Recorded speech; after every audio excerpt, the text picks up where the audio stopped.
now. Svi, can you hear me? Yeah, I hear you. Okay, and does that, okay, can everybody else hear me? I'm going to unmute so you can tell me if you can all hear me. Hi, everybody. Welcome to the webinar with Rabbi Tzvi Fishman. We have a few participants and more are going to join soon, I'm sure. Can everybody hear me? Yes. Yes. Yeah? Ruvain, thank you. Welcome. Yes. Okay, sounds like everybody can. Okay. So I'm just going to feature Rabbi Fishman on the front page for everybody to see. I'm in the upper left or right-hand corner. My name is Yehuda Shamroth. Thank you, everybody, for joining us. This is a collaborative effort project with myself, Yehuda Shamroth, and Josh Wander, who is a rabbi and a tour guide. He lives in Har HaZeitim. He'll be joining us later if he didn't get out of the wedding that he was invited to go to. He made the shidduch for this wedding. He's one of the 10 people invited, so he had to go to this wedding, which is Baruch Hashem, Mazal Tov. We still have these things going on. So we have an organization called IsraelTorah.org. It's a collaborative project. My project is, I come to this end of the project with the Miriam Project Geula Hour that I started a few years ago to get people to discuss the times that we're living in, the Geula Shalema, making Aliya, whether or not we should build a Beis HaMikdash, and so on. And you can listen to a lot of my interviews. Thank you, Svi, it looks great. On SoundCloud.com, I will post this later. I have many, many interviews with people as our esteemed Rabbi Tzvi Fishman here, and Rabbi Pinchas Winston, who we'll talk to later, Rebbitzin Heller, Josh Wander, Rivka Adler, Rebbitzin Rivka Adler, and all kinds of interesting people who have a lot to say about what's going on in the times that we're living in. So that's SoundCloud.com, the Miriam Project Geula Hour. And from Josh's side, he comes, I can't read his bio, it's too long, but he was in the IDF, he came from America, he lives in Har HaZeitim. He was an Air Force officer also, and he's very passionate about bringing people back to Israel to make Aliyah. He started his most recent organization called BringThemHome.com. So we put our projects together so we can talk to people about all these things and get you all to ask questions and to tap into the brilliant minds of people like Rabbi Tzvi Fishman, which I'll tell you about now. You just please be patient because he's got a pretty big bio. Rabbi, just don't be, no, it's okay. We want to tell just a few things. Okay, I know you're very, okay. So before he made Aliyah, Rabbi Tzvi Fishman, he made Aliyah in 1984. He was a Hollywood screenwriter, and he taught creative writing at New York NYU School of the Arts. He's authored multiple books. He wrote a book in particular. Did I mute everybody? I'm going to mute everybody again. Sorry. There we go. He wrote a book called about his teshuva story, and it's called From Hollywood to the Holy Land. A spiritual journey. That's just one of his multiple books. He made Aliyah. I also believe you also served in the IDF, didn't you, Tzvi? That's right, absolutely. I'm still in the IDF. Okay, you'll tell me more about that. He writes stories about Rabbi Nachman, movies about Rabbi Nachman, and his most recent books that that I'm trying to promote for him because they're brilliant are based on Tevya from Fiddler on the Roof. Yeah. And there's a trilogy, maybe a fourth book coming called Tevya in the Promised Land, Arise and Shine, and The Lion's Roar. And we'll give you details on how you can get these books. They're amazing on Amazon.com, or we can deliver them to you. Tzvi he's still making films, and he's still writing for the blog Times of Israel, Arut Sheva, on all kinds of topics like we were talking about before, the Geula, Aliya, Corona. His most recent article was very interesting in the blog Times of Israel just yesterday, written to all the Jewish leaders in the diaspora, which I recommend everybody read. And I just want to tell you that I'm so thrilled to be talking to one of my heroes of Jewish history, recent Jewish history. I've been reading him and studying him for years. Before I made Aliyah, I used to follow it wasn't even called a blog then maybe, but your articles on Arut Sheva. Many years ago, I came and made Aliyah in 2001. And you are one of the reasons why I made Aliyah. So you should know that. And without further ado, I want to introduce Rabbi Tzvi Fishman. Thank you very much. Wow, after all of that brilliance. I don't know if I'll be able to be that brilliant. I'm a brilliant writer on the keyboard. You don't see my hands. But if I have to speak, then I become a very boring rabbi. Rabbi, is there somebody in the background of your house talking? No? Okay, somebody, whoever, mute yourselves. I tried to mute everybody, but let's try that again. Participants to mute themselves. No. Okay, mute all. Okay. All right, now I got to unmute Rabbi Fishman because he's got to be unmuted. Hold on, I'm sorry. No, I'm here. Okay. Okay. I think I hear someone's voice, but I can't find who it is. Okay, there we go. Go ahead, Red. I'm going to let Tzvi free fall a little bit because he's such a great writer and speaker, and I will interject a few questions, but mostly I want you to tell people what you think they should hear at this time in history. Well, first I'd like to ask you not to hesitate to ask questions, and if anybody else would like to. As I said, I'm a better writer than I am a speaker, so please feel free to cut in and ask me questions or guide me as the moment needs. I think that people have to understand, have to realize that what we're experiencing today is not a passing flu. This is here to stay up until the time that we all do teshuva. That means that every individual has to do teshuva. Teshuva means to return to God. Every individual, the nation of Israel has to return to God in a national way. And the whole world, everybody in the world has to return to God. Sort of like going back to the Garden of Eden, going back to our roots to discover who we really are, what we're doing here on this planet. And the corona has come from God to remind us that he's the king, not President Trump, not even Bibi. God is the king, and we have to pay more attention to him. That's a process that takes a long time. It's taken a couple thousand years. The world is supposed to be 6,000 years old. We're in the year 5,780. That means we have 220 years left, and God is starting to speed things up a little bit. He wants us to get with it. So somehow, someone, I don't know who gave the name corona to this virus, but corona means crown. Crown.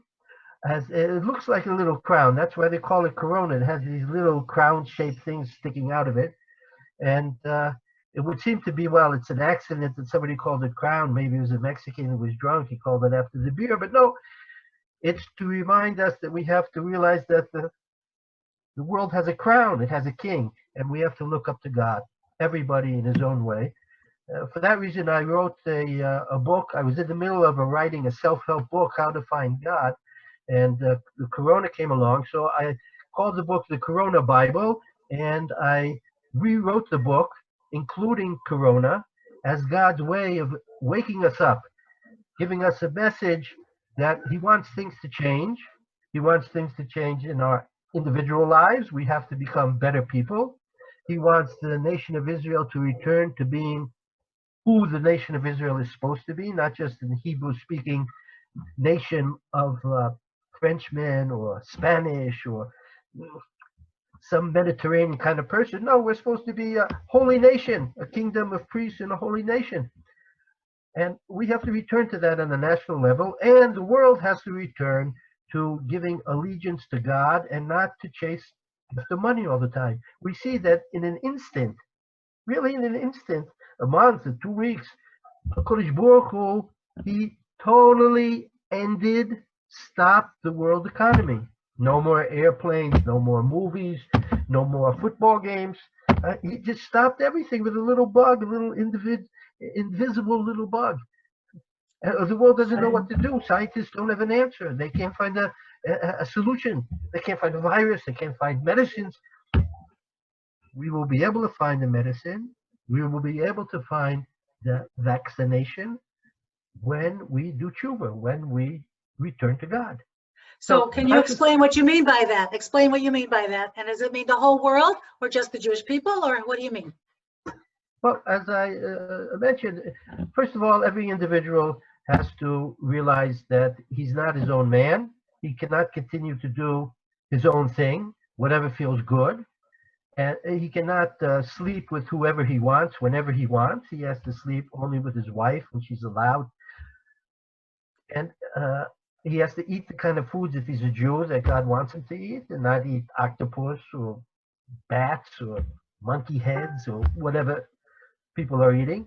And he has to be a good person, an honest person, a truthful person. That's for individuals. Now, the nation of Israel, the state of Israel, the Jewish people, we have to be a nation that is a beacon to the world. What is a beacon to the world? We have to spread the light of God, the word of God from Zion, from Yerushalayim. The word of God goes forth. What is justice? What is righteousness? What is a true court of justice about?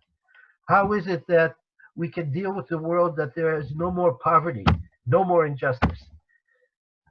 The nation of Israel has to return to God. The nation of Israel has to do teshuva. Teshuva is from the word to return, shuv, to return to God. We have to be the teachers. We've been always supposed to be the teachers of humanity about the one true God. That was Abraham. He started out. Then, as we formed a nation, we received the Torah, which told the Jewish people what God expects of us. And it's also contained the 7 mitzvahs of B'nai Noach, what the Gentiles have to do to serve God. And that means to end all of the, I think I heard somewhere, I read that there's 200 million abortions a year in the world. That has to end. Life is holy. Life isn't just to throw in the garbage can.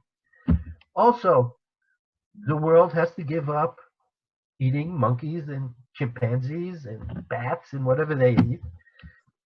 They can eat most everything. They can eat pigs if they want.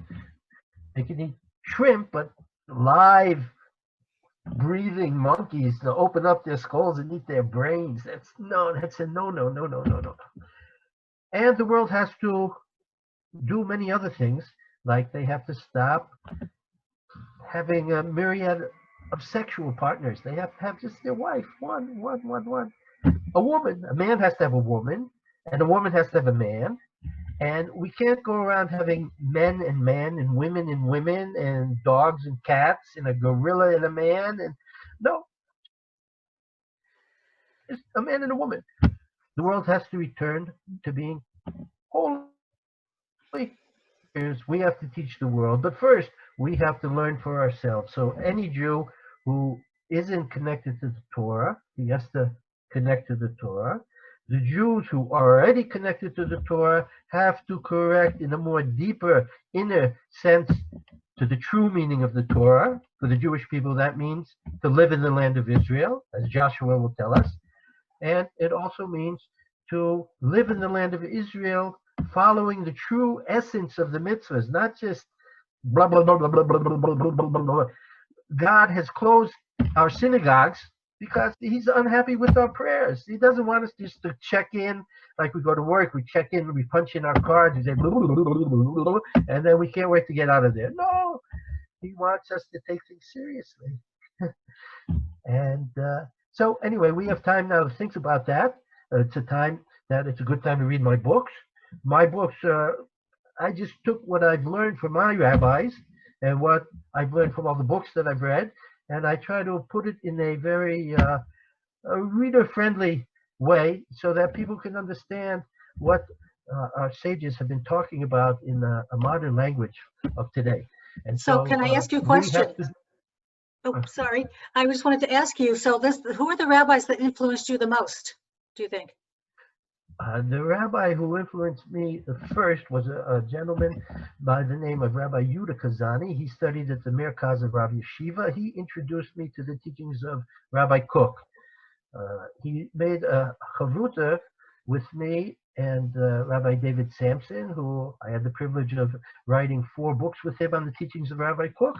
And he brought me to the Machon Meir Yeshiva in Jerusalem and sat me down with Rabbi Dov Bigun, and he very much influenced me too on my journey, and an all assortment of rabbis. Rabbi Moshe Kaplan is a genius in the teachings of Rabbi Kook, and many rabbis, and not only Rabbi Kook, but Chabad rabbis, and the teachings of Chabad, the teachings of the Gaon of Vilna, the teachings of Rabbi Nachman of Breslov.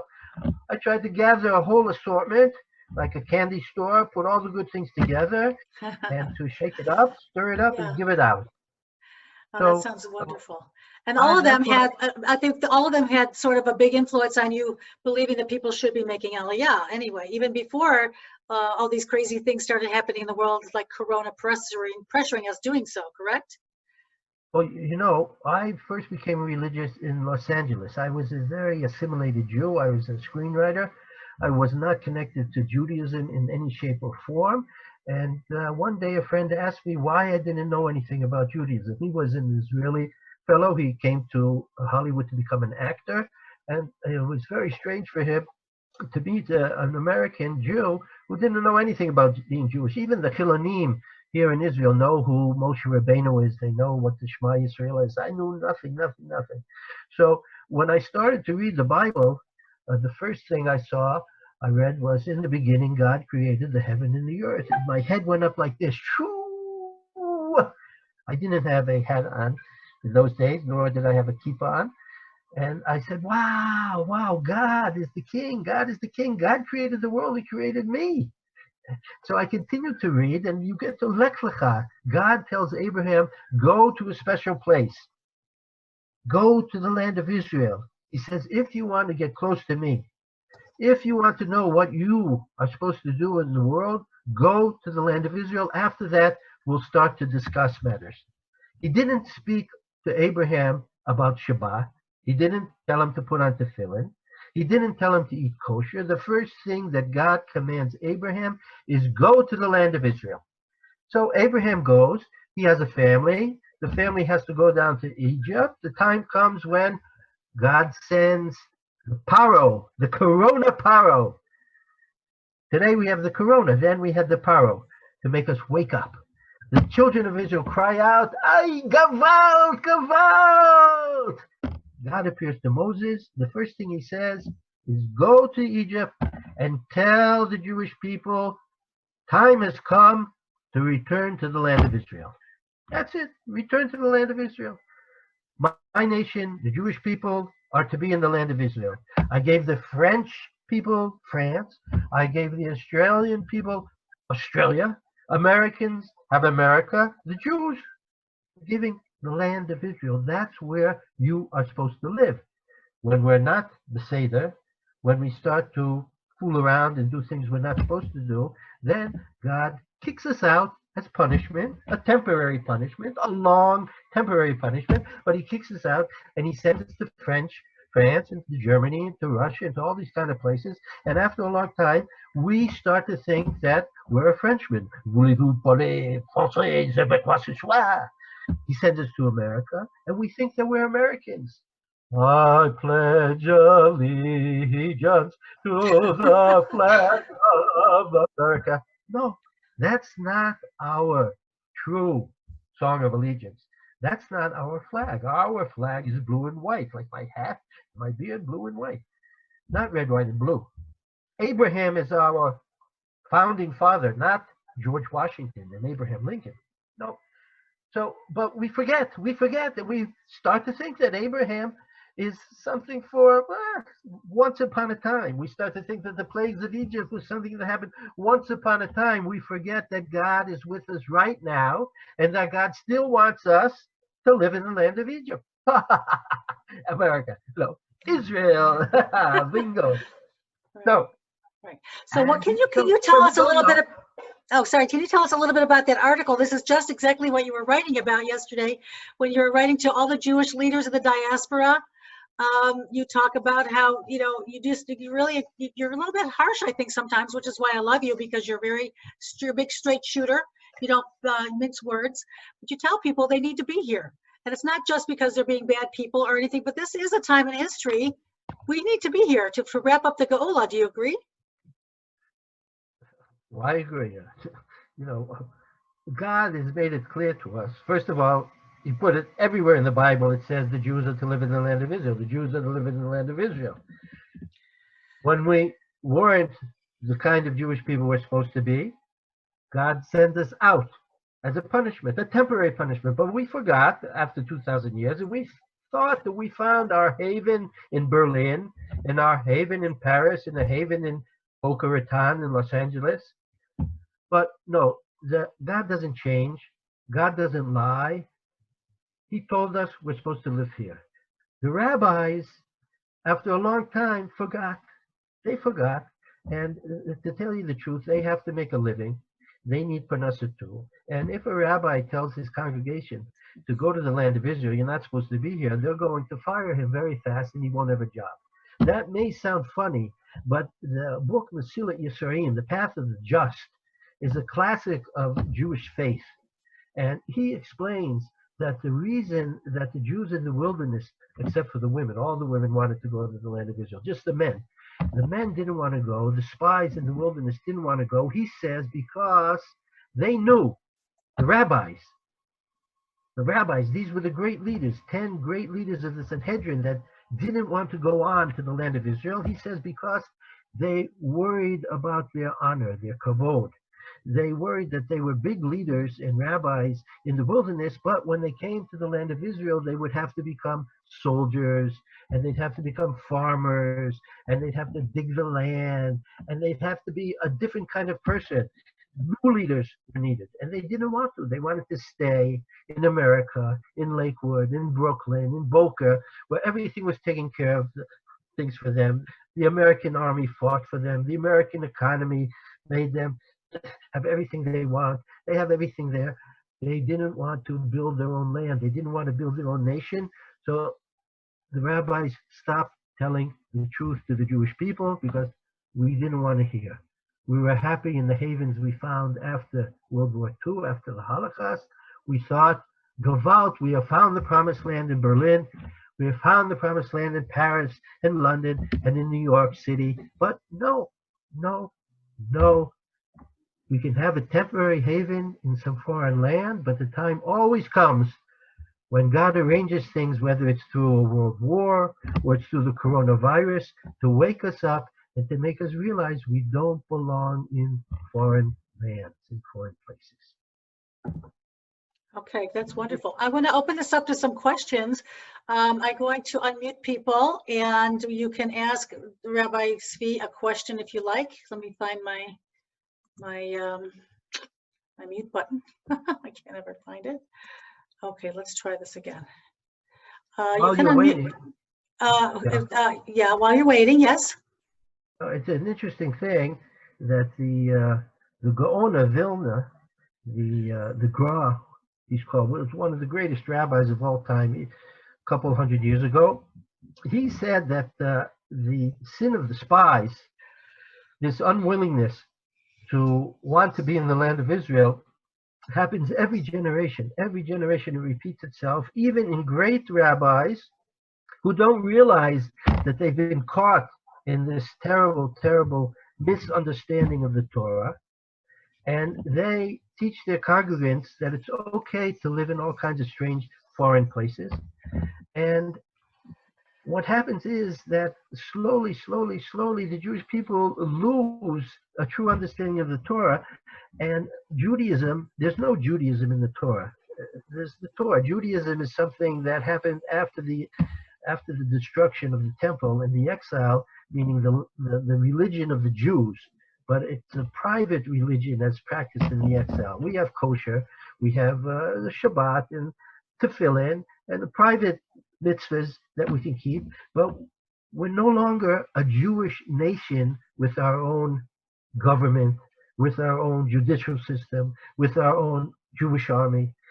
That's how God wants the Jewish people to serve him. He wants us to be a national example of holiness to the world, so that the nations of the world will realize that a nation has to be holy, not just an individual priest or an individual monk or something like that. The whole nation has to serve God. And we lost that understanding in foreign lands. We can only have that in Israel. Obviously, you can't have a Jewish army in the United States. You can't have a Jewish army in Russia. You can't have a Jewish army in Japan.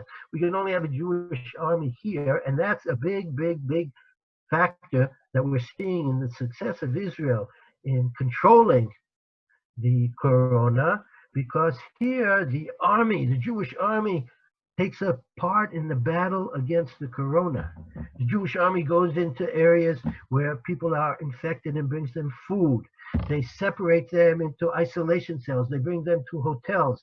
Our own people, our own Jewish people, Jewish soldiers come and help us.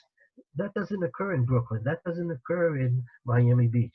We have to rely on foreigners. We have to rely on the Gentiles for their help. And, why help a Jew more than helping somebody else? In fact, there are places, hospitals, that the nurses didn't even want to go in to help Jews who had the corona because people started to say that the Jews caused the corona.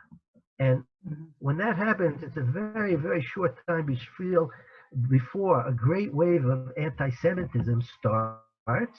And once again, the Gentiles blame the Jews. They say the Jews did it. The Jews were working with the Chinese. They worked together. The Jews put the Chinese up to it. The Jews caused the corona. The Jews are spreading the corona. And a great anti-Semitism, the possibility is very real that it will come and people suddenly will find knocks on the door. Jew, get out! Jew, get out!